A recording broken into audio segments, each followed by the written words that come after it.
490.000 euros. Bloqueados. De golpe. En las cuentas de un expresidente del gobierno de España. El juez lo acaba de ordenar. Esta misma semana. Y no lo hace como advertencia, no lo hace como gesto procesal.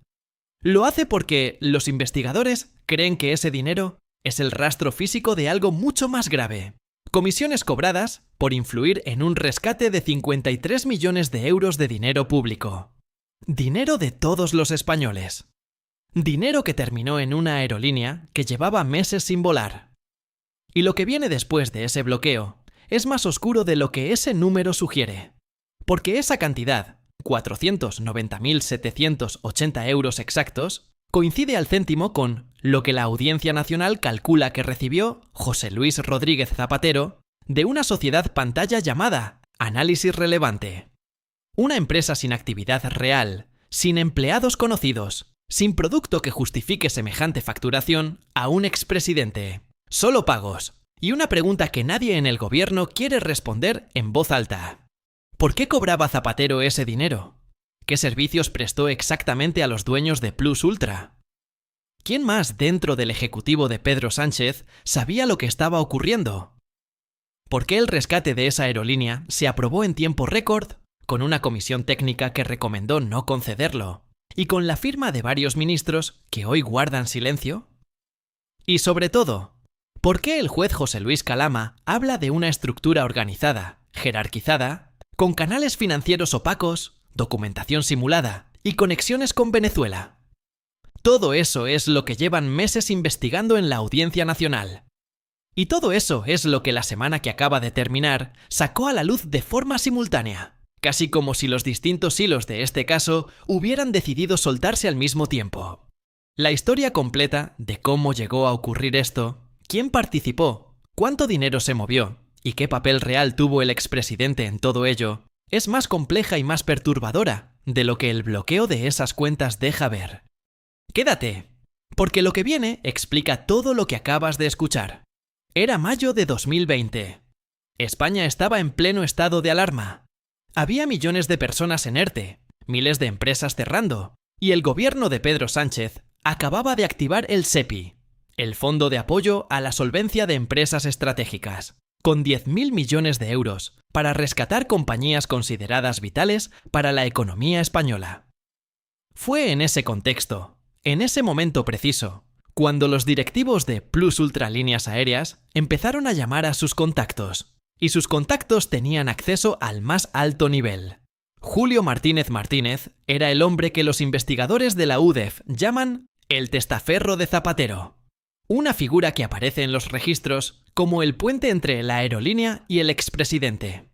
Los mensajes intervenidos por los investigadores muestran que los dueños de Plus Ultra evaluaron dos caminos para conseguir el rescate. Uno pasaba por el entonces ministro de Transportes, José Luis Ábalos. El otro por Zapatero.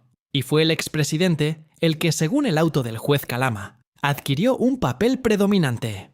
El CEO de Plus Ultra, según documentación judicial, describió la operación con una frase que los investigadores consideran reveladora. Dijo que estaban dispuestos a pagar al expresidente sus servicios, aunque tuvieran que pagar un poquitín. Una declaración que el juez recoge en su resolución como parte del patrón de comportamiento de la trama. Lo que el espectador todavía no sabe es lo que se encontró en esa oficina.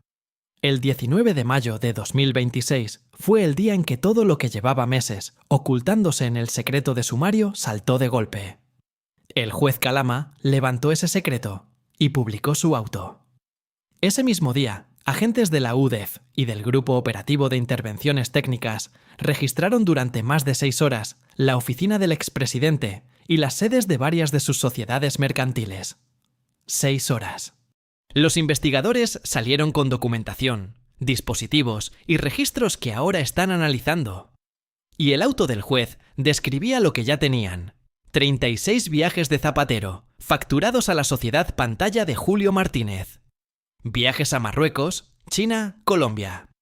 Traslados cuyo propósito oficial era la prestación de servicios de consultoría. ¿Pero servicios para quién? ¿Vendidos a quién? ¿Destinados a lograr qué cosa concreta? Eso es precisamente lo que el juez quiere que Zapatero explique cuando declare el próximo 2 de junio. Y hay algo más que el auto menciona, y que ha pasado algo desapercibido en el ruido de la noticia. La intención, según los investigadores, de crear una sociedad offshore en Dubái. Un vehículo financiero en una jurisdicción opaca. No para ingresar las presuntas comisiones del rescate de Plus Ultra, según las fuentes que han accedido a la investigación, sino para canalizar honorarios por servicios prestados a multinacionales sancionadas por Estados Unidos. Repite eso. Multinacionales sancionadas por Estados Unidos. Si eso se confirma, la causa dejaría de ser un caso de corrupción política doméstica y se convertiría en algo con implicaciones geopolíticas que van mucho más allá de los 53 millones del rescate aéreo. ¿Recuerdas las preguntas que dejé abiertas al principio? ¿Por qué cobraba Zapatero? ¿Quién más sabía? ¿Por qué el rescate se aprobó contra el criterio técnico? La respuesta que está emergiendo del sumario es más oscura de lo que esas preguntas anticipaban. Porque resulta que la Audiencia Nacional no está investigando solo el rescate de Plus Ultra. Está investigando lo que el juez describe como una estructura estable y jerarquizada de tráfico de influencias. Una red con múltiples nodos, con documentación simulada, con canales financieros diseñados para ocultar el origen y el destino de los fondos. Y en el centro de esa red, según el auto, estaba el expresidente del gobierno. El juez utiliza una terminología que en derecho penal tiene un peso muy específico.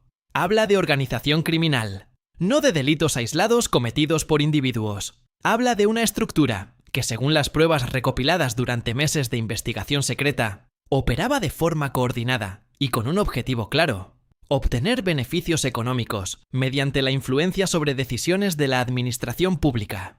Y aquí viene el elemento que conecta este caso con el ecosistema judicial más amplio que rodea al gobierno de Sánchez: José Luis Ábalos. El exministro de Transportes lleva en prisión preventiva desde noviembre de 2025. Está siendo investigado en el caso Koldo por corrupción en la adjudicación de contratos de material sanitario durante la pandemia. Y la semana pasada, mientras el caso Zapatero estallaba en los medios, ocurrió algo que los analistas judiciales consideran significativo. Víctor de Aldama, el comisionista que está en el corazón del caso Koldo, declaró ante el juez. Y en esa declaración, según fuentes jurídicas que han accedido al contenido, Aldama mencionó a Zapatero de una forma que lo conecta directamente con el método operativo de la trama de Ábalos. Dijo que Zapatero también usaba teléfonos móviles, prepago desechables. Esa afirmación tiene un peso enorme si se pone en contexto, porque los móviles prepago no son un capricho tecnológico ni una preferencia de privacidad. En la jerga de las investigaciones de corrupción, los teléfonos desechables son la herramienta que usan quienes saben que sus comunicaciones son monitoradas. Son el instrumento de quienes operan en paralelo a sus comunicaciones oficiales precisamente porque lo que dicen en esas comunicaciones no puede aparecer en ningún registro. Koldo García, el asesor de Ábalos, los usaba. El propio Ábalos, según Aldama, los usaba. Su hijo los usaba. Y un comandante de la Guardia Civil, que también está siendo investigado en la causa, se los proporcionaba. Y Zapatero, según Aldama, también los usaba. El expresidente compareció días antes en el Senado y negó explícitamente haber utilizado ese tipo de dispositivos. Si la declaración de Aldama se sostiene con documentación, eso crearía una contradicción directa entre lo que Zapatero declaró públicamente y lo que un investigado en la causa principal está afirmando ante un juez. Ese es el tipo de contradicción que los fiscales llaman un punto de no retorno. Porque a partir de ahí, la única pregunta que importa es: ¿quién miente? La defensa de Zapatero ha respondido con la velocidad que requiere la magnitud del golpe. El expresidente grabó un video en el que asegura no haber hecho ninguna gestión ante ninguna administración pública ni ningún sector público en relación con el rescate de Plus Ultra. La consultora Thinking Heads, a través de la que canalizó parte de sus actividades profesionales, emitió un comunicado señalando que todos los trabajos se realizaron con contrato y que pueden acreditar el cumplimiento de sus servicios. Pero el juez Calama ya anticipó esa línea de defensa. El auto señala que parte de la documentación que se encontró en la investigación era documentación simulada, contratos creados para cubrir pagos que, según los investigadores, no respondían a servicios reales. Facturas que existían sobre el papel, pero que no correspondían a ninguna actividad verificable. Ese es uno de los cargos específicos que justifican la imputación por falsedad documental. Dentro del PSOE, las reacciones han dibujado la fractura que este caso está provocando en el partido. Los aliados más cercanos a Pedro Sánchez han optado por la defensa institucional. Creer en la inocencia del expresidente, esperar a que la justicia trabaje, denunciar lo que algunos en la izquierda llaman lawfare. El ministro del Interior, Fernando Grande Marlaska, evitó responder en el Congreso cuando le preguntaron directamente si pondría la mano en el fuego por Zapatero. El silencio como respuesta. Una imagen que circuló durante horas en las redes. La oposición, encabezada por el PPE, interpretó la imputación como la confirmación de un patrón. Miguel Tellado, secretario general del partido, declaró que por primera vez en la democracia española, un expresidente del gobierno es imputado por graves delitos de corrupción, y fue más allá. Señaló que ninguno de los que rodean a Sánchez, con referencias explícitas a Ábalos y a Santos Cerdán, habría podido delinquir sin la participación del gobierno. Esa es la tesis política que el PP va a sostener de aquí al 2 de junio. El 2 de junio es la fecha en que Zapatero deberá presentarse ante el juez Calama en la Audiencia Nacional. Será la primera vez que un expresidente del gobierno español declara como investigado ante un tribunal penal. No como testigo, como investigado. Por delitos que incluyen organización criminal, tráfico de influencias, falsedad documental y blanqueo de capitales. 4 cargos, y la investigación no está cerrada. El juez levantó el secreto de sumario, pero la causa sigue activa. Las diligencias siguen abiertas. Y el análisis del material incautado en los registros de la semana pasada apenas ha comenzado. Lo que queda por analizar podría cambiar el mapa de este caso de formas que todavía no es posible anticipar. Y aquí está el elemento que le da a este caso una dimensión que va más allá de la política española. Plus Ultra no era solo una aerolínea venezolana con base en España. Era, según el auto del juez, una pieza en una red de relaciones que conectaba con el régimen de Nicolás Maduro. Los directivos de la compañía, para acercarse a Zapatero, utilizaron como intermediario a Ramón Gordills, en ese momento, viceministro de Cooperación del gobierno venezolano, un funcionario del régimen de Maduro, sirviendo de puente entre los dueños de una aerolínea, y un expresidente del gobierno de España. Eso no es solo corrupción doméstica. Eso es una red de influencia que cruza fronteras, que involucra a un Estado extranjero con intereses muy concretos en la política española, y que utilizó el dinero público español como herramienta para consolidar esas conexiones. Carlos Herrera, en COPE, lo sintetizó esta mañana del 22 de mayo con una frase que muchos analistas comparten. Este iceberg todavía no ha destapado todos sus asuntos.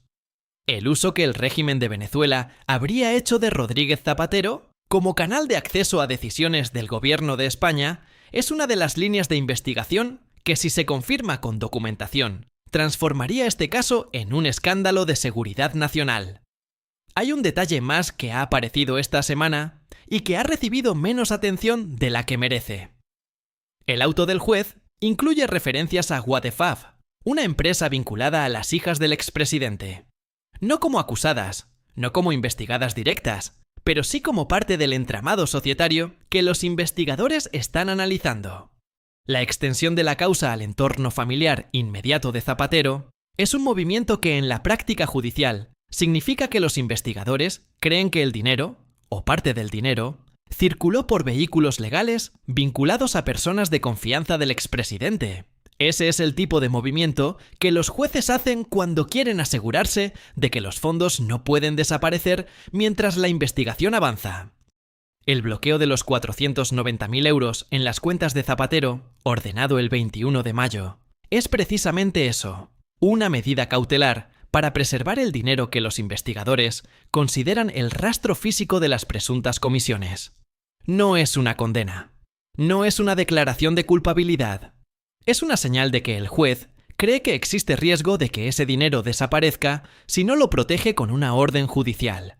En 20 años de actividad política posterior a su presidencia, Zapatero construyó una imagen pública como mediador internacional, como figura de diálogo en Venezuela y en otros conflictos latinoamericanos, como interlocutor válido entre gobiernos que no se hablan directamente.